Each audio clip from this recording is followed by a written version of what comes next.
Hey everyone, Rob from Expedition Team Overland here in the next part of our series on all the gear that I carry in the Jeep.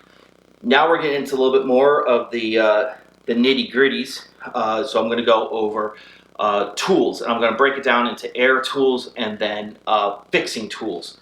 So the first set of tools I have is my air compressor. That is probably one of the best first things to buy in an off-road vehicle, because it doesn't matter if you have a bone stock vehicle, you can go out and explore. And one thing you might want to do is air down your tires to make the footprint bigger, so the tire has a bigger footprint to grab traction and get better grip. The other thing is it helps dampen the ride. If you're at street pressure, your sidewall is very stiff, and you have the only shock absorber you have is a shock absorber on your vehicle. So what you do is you bring your air pressure down a little bit, sidewall's not as stiff, gives a little bit of play, it's going to smoothen out the ride. What air compressor to buy? That is a loaded question. There are hundreds of options out there. The only thing I'm going to say is, especially if you're running like a Jeep Wrangler 33-inch tire and you're airing it down from 30 psi down to 15 psi, that's a lot of volume of air that you need to now increase. So the multiple air compressors that are out there is, the first ones, they have battery operated ones that work fantastic for cars or a soccer ball, basketball, whatnot. Then you have the ones that plug into a cigarette lighter.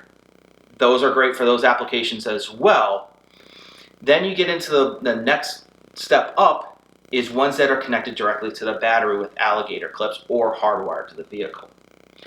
This is what you're going to want for an off-road vehicle. You want something that connects direct to the battery. The reason is that the amount of power that you're going to be using for the time period to air up a tire, you're going to burn out the air compressor, or you're going to be sitting on the side of the trail for a long time to air up with a very small air compressor. Especially a battery powered one, you might only get 2 or 3 tires aired up. So now you're on the side of the road waiting for a battery to charge, or you have to carry separate batteries. So I always say go with ones that are directly connected to the battery. There are a whole bunch out there. Overland Journal, Expedition Portal has done, and I'll link it in the description below, a fantastic video, write-up about air compressors, and they test a handful of air compressors, all the way from the ARB dual air compressors to Viair to the very cheap Amazon ones. Now, when I first started out, I bought what was, I believe it's called the Little Red compressor. Worked great. Very slow, it's a single piston, but it aired up 35-inch tires with no problem. After about almost 4 years of use, it died. It's a very cheap air compressor. I believe it's around $80, and it comes with the hoses and whatnot. And actually, Expedition Portal and Overland Journal rated that one the best one, because even though it's small and cheap, you can buy 6 of them for the price of one ARB dual air compressor. So from a cost standpoint, that's the one that they recommend, even though it takes longer and you might have to buy multiple of them over the lifespan of your Jeep, but you still buy 6 of them for the cost of one ARB. My Little Red compressor, I bought a friend's Viair, which was a bigger air compressor, and it clipped onto the battery, as I said. But I wanted to get into something that took up less space. I wanted to remove cargo space from the back of my vehicle. I wanted more room for expedition gear and less stuff that I always have to load. So when I bought my ARB dual compressor, I could have bought the one that comes in the nice hard plastic case, and I could transfer it from vehicle to vehicle, but like I said, it takes up more space. So I chose to go with the Innovo JK products, their mount that goes underneath the passenger seat, and it's hardwired. So all I have to carry now for when I go off-roading is I carry an air tool bag, which I will show everything in here, and then the hoses for the air up, air down system of the Innovo JK products. I've used the Innovo JK products only once on my Colorado trip since I installed it. It works fantastic. I have 2 chuck mounts on the driver's side and passenger side, and so it's a closed loop system. When Innovo JK, when they sell it, they use a proprietary attachment, so it only works with their attachments, and you have to inflate all 4, you have to plug in all 4 tires at the same time. I swapped that out because I want to be able to run just a generic air hose tool attachment to it, a hose and tool, so I can air up soccer balls or use other people's attachments. I'm not just relying on their attachments. So I emailed them about it, and they sent me out the different attachments. Had to change out the chucks. Sent back the old ones so he can have them in his part supply because I don't need them anymore. And so now it works out really well. So now it's just your regular air compressor air chuck. So like I said, one's on the driver's side, one's on the passenger side. A passenger right above the speaker is where the ARB switch is. So what I have to do is I open this up and I take the 2 sets of hoses, plug them in on either side, and plug them into all 4 tires. Then I have then there's a pressure gauge on here where it tells me what the pressure is, and I can air up and air down the entire system from here. I was incredibly impressed on how fast it aired down. I went from about, when I was in Colorado, went from about 38 PSI down to 15 PSI in less than 5 minutes. Worked really, really well. So I'm very happy with this product. So now into my Blue Ridge Overland Gear air tool box. Multiple things in here. First on the back is I have my ARB tire repair kit. Dee and I will be doing in the shop with Dee on how to properly plug a tire. So that video will be coming up soon. When you open up the main compartment, I have the ARB air hose. This is just a generic air hose from ARB, came in the ARB air up, air down kit. So if I just want to air up 1 tire at a time or whatnot, if I'm using another vehicle, someone else's vehicle, they can just run around. They can either hook up 2 tires at a time on their side, and then or we can just air up 1 tire at a time. Inside they have a little compartment here. So one thing that I did like to use this summer was we bought a kiddie pool for my daughter, and so I was able to use I didn't want to bring out my big air tank and hook it up and plug it in, so I just used my ARB air compressor. So and it used some generic attachments that also work, I guess, on air mattresses. So because I'm using this tool to air up that pool and I need these attachments, I'm just leaving this in here in case I'm on the trail and someone else has an air mattress and they need it to inflate and they left theirs at home or it broke. We have a spare set. One thing that I think everyone should also carry in their air kit is extra valve stem covers. I have left these on the trail, unfortunately. I don't like to pollute and leave plastic out there, but I'll take them off, put them on top of the tire, start talking, air up tire, and move away and forget to put them on here. Don't want to get dirt and mud inside that valve stem, just makes it a little bit harder to air up and air down.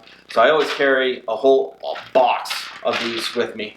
They end up in my pocket, I lose them or whatnot. Now before I had the Innovo JK products air up, air down system, like I said, I had the little red air compressor. The only way to air down your tires to go from street pressure to off-road pressure is you either have to use your little old air compressor, your tire pressure gauge. You get these at the truck stops, or you use a pressure gauge, and I'll talk about that in a second. I have the Joe's Racing air pressure gauge. That takes a long time. So I have these are Australian, the Stawn tire deflators. What these are is they are a brass deflator that you properly set with a little lock ring, and you set them to a predetermined PSI. These, I believe, are set to about 18 PSI. So at street pressure, I take the cover off, valve stem cover off, put these on, and it starts to deflate the tire. When it gets to 18 pounds or the predetermined set you have, a little plunger stops and it stops releasing air. And then I'd go around with my tire pressure gauge and fine tune the pressure that I needed at the time. These work really great. They do take a little bit of time, but when you're on the trail at like Easter Jeep Safari with a bunch of friends, everyone's gonna be airing down and disconnecting at the same time, and a lot of people cab these. They work really well.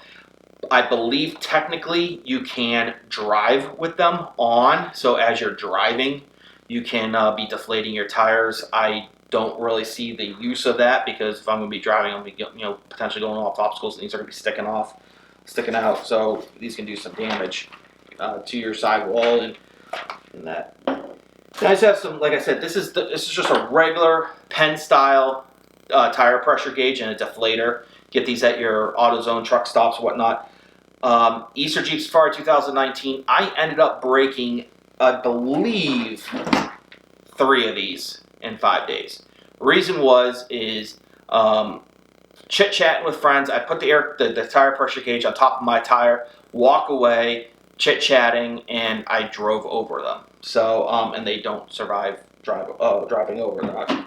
So, now I'm a lot more vigilant of that. But I always carry one of these just in case something happens. And I just have all the other attachments that came with the ARB inflator kit. So now going into, I have 2 different ways of inflating the tires. Well, first I'll do the deflating. So this is a tire pressure gauge. Tire pressure gauges are most accurate at 50% of their valued pressure. So this is a 60 psi gauge, so it is most accurate at 30 psi. I run my tires at 28 psi, so this would be the most accurate way. You can get tire pressure gauges that go up to 100 psi, so then it's most accurate at 50 psi. So for me, this is just what works great. If you're working at night, it has this is illuminated. This just has like you leave it in the sun and it charges itself. There's a little bit of a backlight to it. Really great tool. Like I said, I have I think I got like 3 of these in the Jeep. I think I have 1 in this toolkit. I have 1 in my glove box, and I have 1 in my toolbox as well. Because, like I said, for some reason that year I just drove over these like crazy, and these are just great to have. I think I have also a set in the garage as well. So if I'm doing something in the garage, I don't need to open up my kits to get to it. Next thing I have in here is a power tank air up tool. So if I want to air up 1 tire at a time, I can use this orange hose, plug it into the air chuck on the Jeep on the driver passenger seat. Plug this in, this is just like I said, your generic air chuck hose. Plug it onto the tire, air up, and it has a pressure gauge built into it. So when you release the pressure, I can see what pressure I'm at. Real nice tool to have. I bought this at Easter Jeep Safari when I busted all my other ones. It was the only thing I could find. So this is what I carry. I think I've spent many years fine tuning all of my gear of what I have. I think what my setup now with the dual ARB, that is a very expensive air compressor and mount. I believe it's around $600 for both. So it was a big chunk of money. It was a very large investment. But I'm very happy with it because it takes up little space. This is all I have to carry now. When I load up the Jeep, I have to put these 2 small bags in there, and I'm good to go. And I always have them readily accessible. So this is my air tools, and next we'll be throughout the series I'll be going on the rest of the tools that I carry with me in the Jeep. So make sure to hit that like and subscribe button and the bell notification because these videos are going to be dropping throughout the winter here until we get towards spring and summer when I get more off-roading trips. So, but let's make sure to like and subscribe. Have a great one. See you later.